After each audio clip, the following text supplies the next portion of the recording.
Le mois des ouvriers 2025 est placé sous le thème « Les ouvriers pionniers dans la nouvelle ère ». Il constitue une occasion non seulement de rendre hommage aux contributions considérables des salariés, mais aussi d'affirmer le rôle de pionniers dans cette nouvelle ère, marquée par l'essor de la nation. Tel est le thème principal abordé dans l'hebdomadaire Le Courrier du Vietnam numéro 20. Selon la Confédération générale du travail du Vietnam, CGTV, les célébrations du mois des ouvriers en mai 2025 sont associées à plusieurs événements majeurs. Le 50e anniversaire de la libération du Sud et de la réunification nationale, 30 avril 1975, le 139e de la Journée internationale des travailleurs, 1er mai 1886, et le 135e de la naissance du président Ho Chi Minh, 19 mai 1890. De nombreuses activités significatives sont organisées à travers tout le pays. Ce mois spécial vise à sensibiliser et à responsabiliser l'ensemble de la société quant à la prise en charge et à la protection des droits et intérêts légitimes des travailleurs. Il ambitionne également d'améliorer les conditions de vie et de travail, tout en valorisant le rôle dans la nouvelle phase de développement national. Il encourage par ailleurs la main-d'œuvre à se former, à accroître sa mobilité, à renforcer ses compétences et qualifications, à s'adapter aux nouvelles tendances du marché du travail et à répondre aux exigences de l'intégration internationale et de la 4e révolution industrielle, en préparation à une nouvelle étape de croissance de la nation.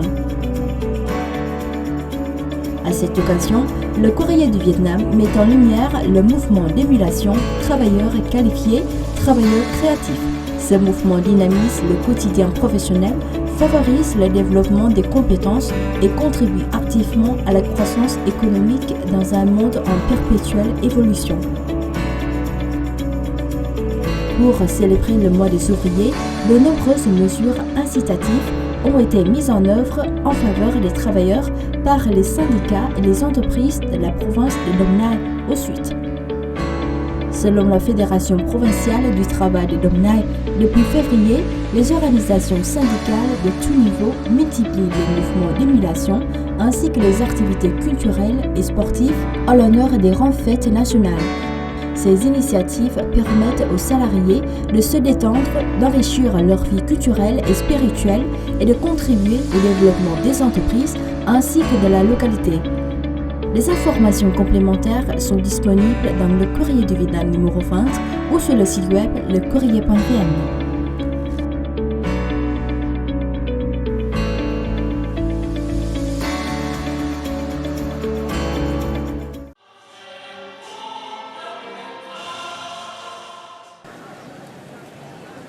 Selon le service du tourisme d'Hanoï, à l'occasion du congé du 30 avril et du 1er mai, le nombre de visiteurs dans la capitale a connu une forte hausse par rapport à l'année dernière.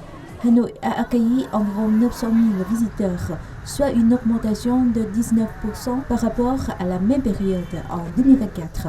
Parmi eux, on compte 136 000 touristes internationaux, en hausse de 55%. Et près de 740 000 touristes nationaux, en hausse de 14% en glissement annuel. Toujours selon le service du tourisme d'Hanoï, les activités touristiques pendant cette période se sont déroulées dans des conditions de sécurité et de qualité. Les unités responsables des sites touristiques ont renforcé des infrastructures, l'organisation de l'accueil des visiteurs, la garantie de la sécurité et de l'ordre public, de la circulation et de l'hygiène environnementale, afin d'être prête à servir un afflux important de touristes.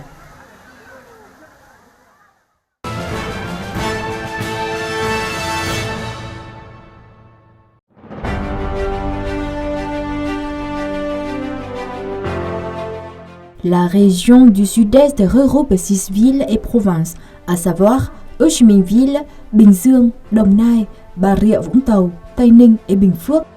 Grâce à sa position stratégique, elle joue un rôle clé dans les domaines économiques, culturels, social, environnemental, mais aussi en matière de défense, de sécurité et de relations extérieures.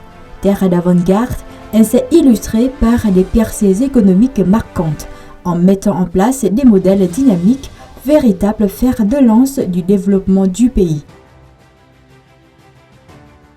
Après des années de croissance rapide, des limites en matière d'infrastructure, de gouvernance, de coordination interprovinciale et d'aménagement urbain deviennent de plus en plus évidentes. Ces faiblesses constituent désormais des obstacles majeurs au développement durable de la région.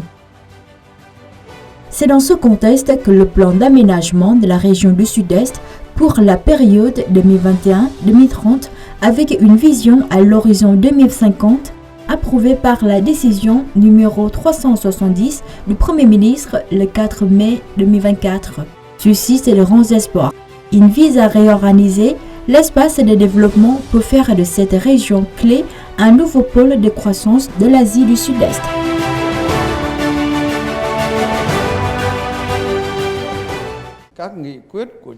Ce plan a su intégrer de manière cohérente les résolutions du parti, celles des congrès provinciaux, tout en s'alignant étroitement sur notre plan de développement économique quinquennal et notre stratégie décennale. Il s'articule avec les plans nationaux, sectoriels et provinciaux. Et surtout, il incarne l'esprit de la construction d'un développement durable fondé sur la coordination intra-régionale. De plus, il est essentiel d'assurer une vision ouverte pour cet aménagement.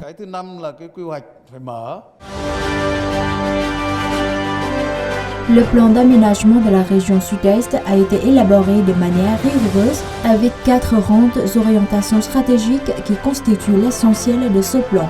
Premièrement, il s'agit de restructurer profondément l'économie régionale en adoptant un nouveau modèle de croissance fondé sur la science, la technologie, l'innovation et la transformation numérique.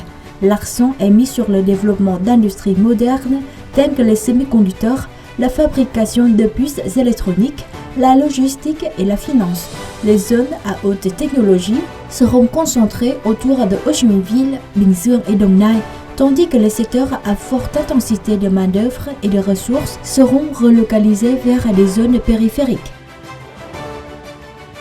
Deuxièmement, l'objectif est de construire des infrastructures modernes, intelligentes et intégrées en mettant l'accent sur le transport, l'urbanisation, l'énergie, la numérisation, l'irrigation et la lutte contre les catastrophes naturelles.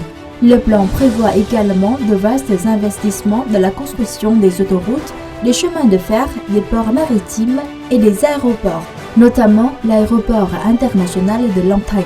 Le développement de hubs logistiques et touristiques urbains vise à faire de la région un centre mondial de transit aérien, plus largement une zone économique de l'aéroport afin d'ouvrir de nouveaux espaces de croissance. Troisièmement, la région mise sur le développement de Ho Chi Minh Ville et du pôle dynamique du Sud. La métropole est appelée à devenir une ville moderne, intelligente, dotée de fortes capacités de connexion interprovinciale. Ho Chi Minh Ville jouera un rôle moteur dans l'économie nationale et dans celle de l'Asie du Sud-Est. Enfin, quatrièmement, le plan prévoit la mise en place de corridors économiques stratégiques tels que Dong Nai Ho Chi Minh Ville, Ho Chi Minh Ville Biên Hòa Vũng Tàu ou encore Ho Chi Minh Ville Bình Dương Bình Phước.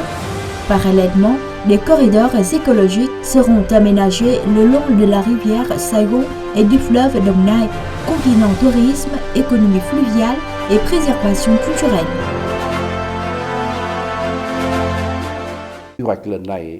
Le plan d'aménagement de la région du Sud-Est repose cette fois sur 3 axes fondamentaux. La percée, le rôle de pionnier et l'intégration régionale. D'abord, la percée doit se traduire par un changement profond de la pensée stratégique à la mise en œuvre concrète, afin de générer des avancées décisives, capables de stimuler non seulement le développement régional, mais aussi d'avoir un impact national. Ensuite, la région du Sud-Est doit jouer un rôle de chef de file dans des domaines clés tels que les sciences et technologies, l'innovation, la formation et le développement socio-économique. Enfin, l'intégration s'impose aujourd'hui comme une tendance tendance incontournable. Les provinces doivent coopérer étroitement, se soutenir mutuellement, combiner leurs atouts pour exploiter pleinement leur potentiel respectif et produire une valeur ajoutée collective.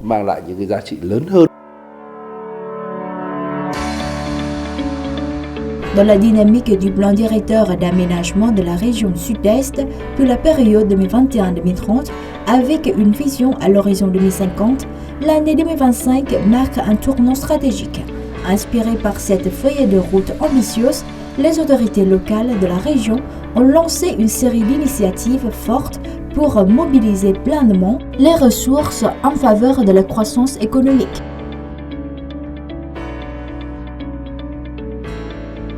Au cours du premier trimestre 2025, la province de Binh-duong, considérée comme la nouvelle capitale industrielle de la région sud-est, a été le théâtre d'une intense activité économique. Réunions, conférences et forums se sont multipliés pour débattre des solutions visant à stimuler la croissance. Pour l'année 2025, Binh-duong affiche une ambition claire: atteindre une croissance de son produit intérieur brut régional PIBR supérieure à 10%, avec un secteur industriel en hausse de plus de 12%. La taille de l'économie provinciale devrait ainsi dépasser les 572 000 milliards de dong, tandis que le PIBR par habitant atteindrait plus de 195 millions de dong.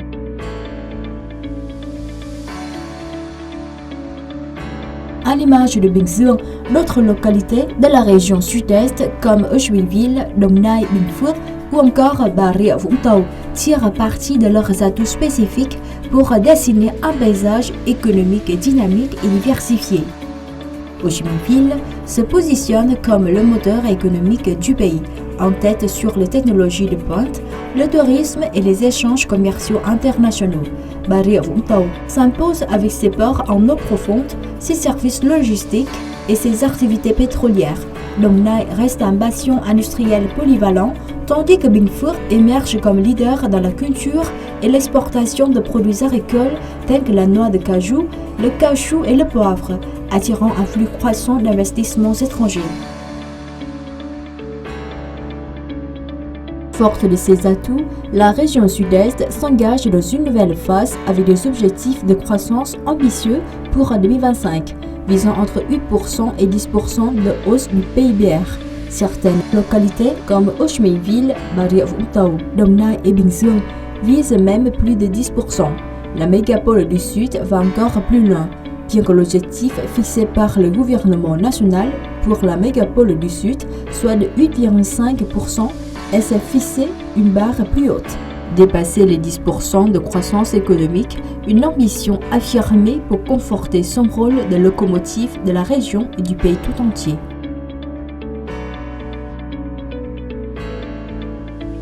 Depuis le début de l'année 2025, Ô Chí Minh met en place une série de mesures ambitieuses pour atteindre ses objectifs de développement économique et social.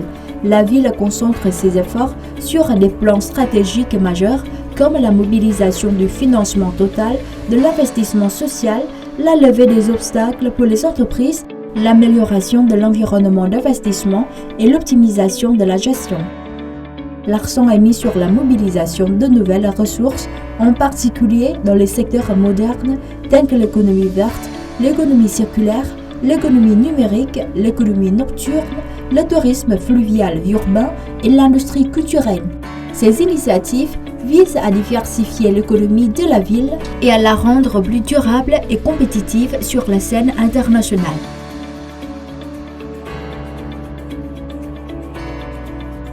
En ce début d'année 2025, la détermination politique et la dynamique de croissance des provinces du sud-est du Vietnam sont évidentes. Les objectifs ambitieux de développement témoignent d'une région qui entre dans un nouveau cycle de croissance vigoureuse, prête à se propulser aux côtés de tout le pays. Les autorités locales et la population de cette région continuent d'écrire l'histoire de leur région. Avec une énergie nouvelle et une vision renouvelée, elles sont déterminées à devenir des modèles exemplaires dans le pays pour le développement économique et social, en tirant parti des ressources et en stimulant les investissements. Cette volonté de renforcer les modèles de coopération et d'innovation est un prolongement direct de l'esprit révolutionnaire qui a façonné leur héritage.